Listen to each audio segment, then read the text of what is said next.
Lovely. Now, for our first foray into IPAs, I thought it only makes sense to start at the beginning. This is the prototypical IPA, the one that spawned all others. From brown IPAs to brewed IPAs. From black IPAs to red IPAs to white IPAs. You get the idea. To say that IPAs are popular is like saying Aphrodite, the Greek goddess of love and beauty, is a cutie. While technically true, it doesn't really get to the heart of the matter. The IPA family is the biggest thing out there. Not in a financial way, because we all know American Light Lager takes the cake on that one.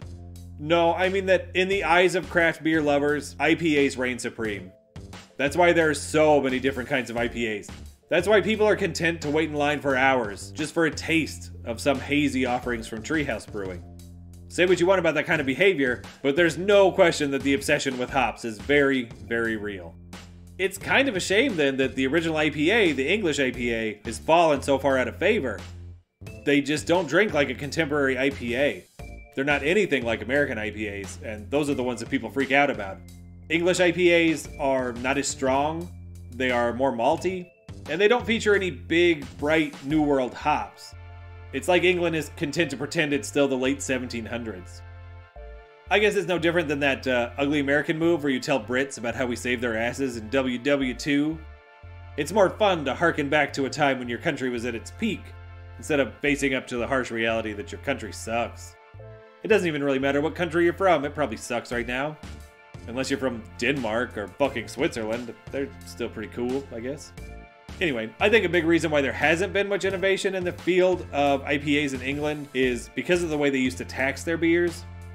I'm not going to get too in-depth on this topic because there's a lot of it that I don't fully understand. I do know that for a time the taxes on beer made it more expensive than gin. But then so many people were pounding gin all the time that a law was passed to discourage the wanton debauchery brought on by such extreme gin consumption. That was the Gin Act of 1736, and it brought the price of gin back up, leading to an increase in beer sales. But the way they would tax beer was related to the beer's alcohol content. If, for example, a brew was over 4% ABV, it was taxed at a higher rate than a weaker beer. So many UK brewers, not wanting to give the government any extra money, kept their beers around 3.9%. I don't believe this is how beer is taxed in the UK anymore. Like I said, I don't know much about it. But I do know that a lot of modern breweries in the UK still exhibit this propensity for weaker beers. It's more out of habit anymore. They make the beers weak because the people want to drink all day, and the weaker beer makes that easier. But that doesn't explain why their IPAs are so boring. I mean, between taxation, cultural preferences, and tradition, British beer is now largely weak and dull. The English IPA is a prime example. Now, I'm not in England, so I may not be privy to the best of what they have to offer, but from what I can tell, there are precious few noteworthy examples of an English IPA that is brewed in bloody England. Most of them are American made. And I'm not saying that all British beer sucks. I love British beer. Well, I love fresh British beer. That's the issue with not living in the UK. The beer doesn't travel well. Like I said, it's low ABV stuff, and the ones you get in the US are often old and oxidized by the time you get a chance to drink them. It's a shame too, because there are plenty of delicious, sessionable beers coming out of England. It's just strange that the English IPA is so dull and stodgy, while American IPA styles are brimming with innovation. I guess we'll get into the guide. Maybe it will offer some insight. These are the BJCP guidelines, as I've said before, and their overall impression of the style defines it as a hoppy, moderately strong, well-attenuated pale British ale with a dry finish, and a hoppy aroma and flavor. Classic British ingredients provide the best flavor profile. Now, the big thing in any IPA is the hop profile. In an English IPA, those hops are going to be floral in nature, or mildly citrusy or spicy, like peppery. Not like hot peppers, though. That would be weird. A slightly grassy aroma may be apparent if the beer is dry hopped. This is not required, of course, but it's also not forbidden. It's the BJCP, not the fucking Code of Hammurabi. That's a reference to fucking ancient Mesopotamia. I think I'm going in the wrong direction here. Anyway, you may also get a moderately low malt aroma, likely of the caramely or toasty variety. Some light fruitiness is also acceptable, which will come from the yeast. There may be a note of sulfur as well. This is usually more of a lager off flavor, but with the high concentrations of sulfate in their water, a lot of these English IPAs, especially those from Burton-on-Trent, will have a touch of a sulfury smell. We'll get into Burton-on-Trent and its importance in beer history more in depth here in a little bit. The appearance of an English IPA ranges from pure gold to deep amber, but most are fairly pale beers. They should be clear, but if you come across an unfiltered, dry-hopped English IPA, you'll probably see a bit of haze. I don't think I've ever come across a hazy English IPA, but I'm sure they're out there. A moderate, persistent off-white head is standard. The hop flavor should be medium to high, with a noticeable, if not outright assertive, hop bitterness. The flavor should be similar to the aroma, so floral, peppery, maybe a bit of citrus or grass. The malt flavors will be faint, somewhat bready or biscuity. Some will have some notes of toffee or caramel. As with the aroma, some light fruitiness may be apparent. The finish should be medium dry to very dry, with a nice lingering bitterness. The word nice is important there. You don't want the aftertaste to be harshly bitter. You achieve that by having a malty backbone to balance and support those hops. If the water used to brew the beer is high in sulfates, that water will impart a minerally dry finish as well as some sulfur flavor. And the guide here says that some clean alcohol flavor can be noted in stronger versions. It also says that oak is inappropriate in this style. Sure thing. I don't know why they felt the need to mention that. For the record, cayenne pepper is also inappropriate for the style, as is sweet potato, avocado, softshell crab, horse meat. Moving on. So, mouthfeel. These beers should be smooth, medium-bodied, without any astringency from the hops. Having said that, the moderate carbonation can combine with the hops to give the beer a dry finish, but like I said, it should be smooth. Stronger versions may have a little bit of alcohol warmth. So, there's an organization in England called CAMRA, which is short for the Campaign for Real Ale. They're one of the largest single-issue consumer organizations in the UK, and their single issue is the preservation of the process of brewing real ale.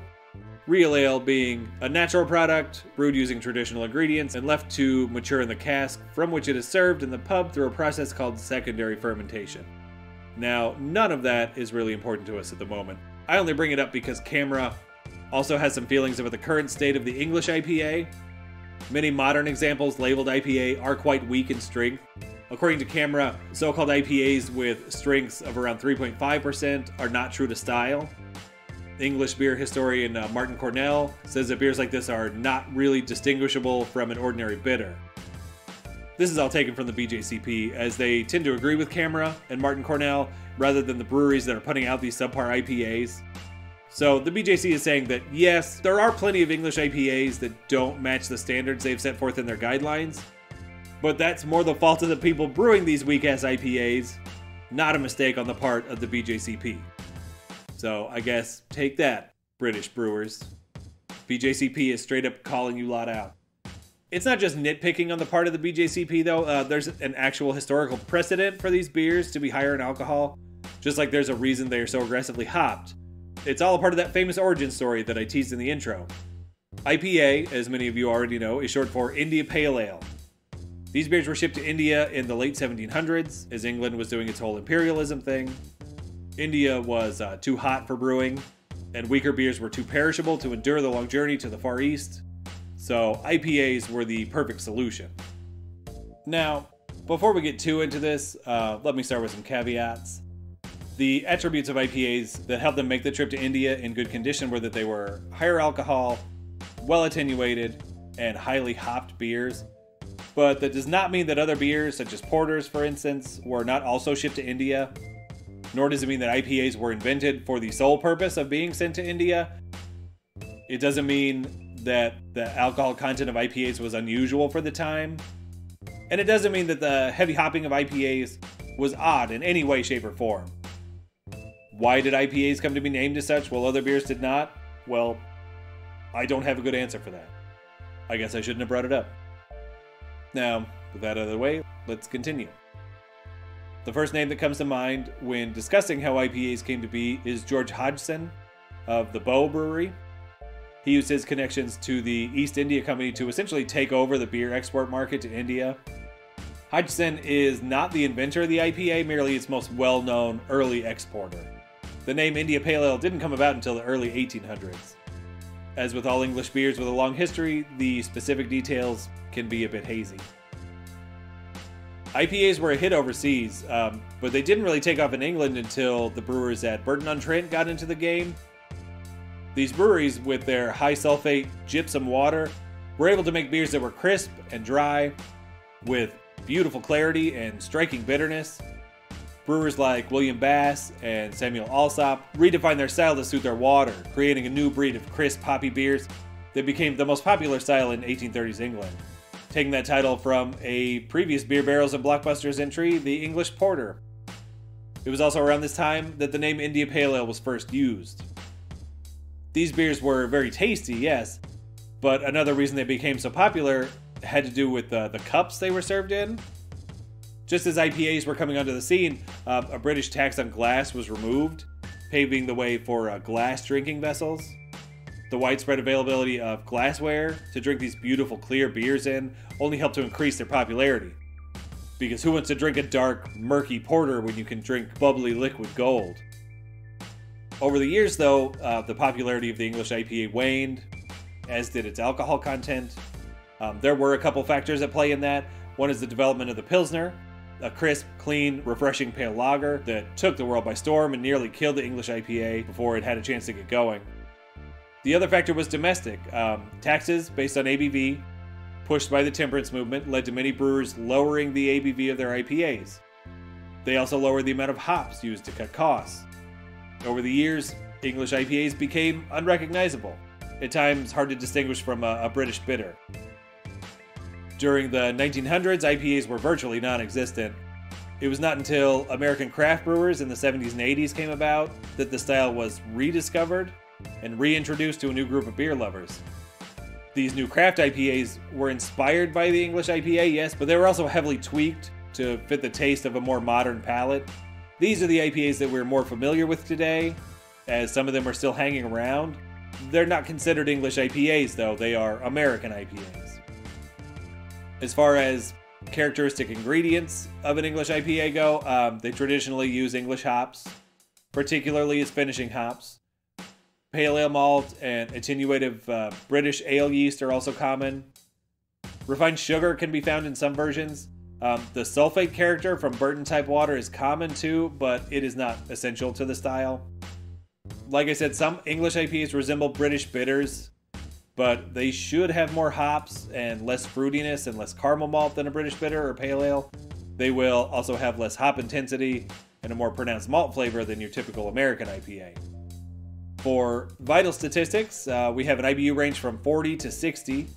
That's definitely the highest IBU range of a beer we've covered so far, but like I said, the malt balance of an English IPA will make that 40 to 60 IBUs way less prominent than they would be in an American IPA. SRM from 6 to 14, so from golden to deep amber, almost copper color. And the ABV range is from 5 to 7.5%. All in all, it reads like a pretty solid beer style. I think the issue is that a lot of brewers don't make their English IPAs to these specifications. But that doesn't mean there aren't good English IPAs out there. Let's see, Samuel Smith makes an IPA. There's Meantime IPA, Ridgeway IPA, Worthington White Shield, but I think that one would qualify more as a bitter. Fuck, I can't think of any more. Let's do craft versions of English IPAs. There's Goose Island changed the recipe on their IPA. It's not an English IPA anymore. It's just an IPA now. Oh, there's the Commodore Perry IPA from Great Lakes. I've never had that one, but it's one I'm looking to get my hands on for when I talk to Thomas about English IPAs. So that's another one. Shipyard used to make a Fuggles IPA. I don't know if they still do. They aren't really distributed in my area anymore. St. Louis pretty much just gets the Pumpkinhead Ale from Shipyard and nothing else. As with the English Porter, English IPA is not the easiest style of beer to track down in the Midwestern United States, but if you can find fresh ones in your area, you should give them a taste. If you find one that's good, feel free to let me know about it. Or send me some. I'm always in the market for new beers to try. Speaking of, I think we're going to switch gears here and check in with our good buddy Thomas. That's about all I have to say about English IPAs, so we'll see if Thomas has anything to add to the conversation. He may not. Like I said, I haven't recorded this bit yet, so I don't know what's about to happen. All I know for sure is that it's going to be great. Let's get into it.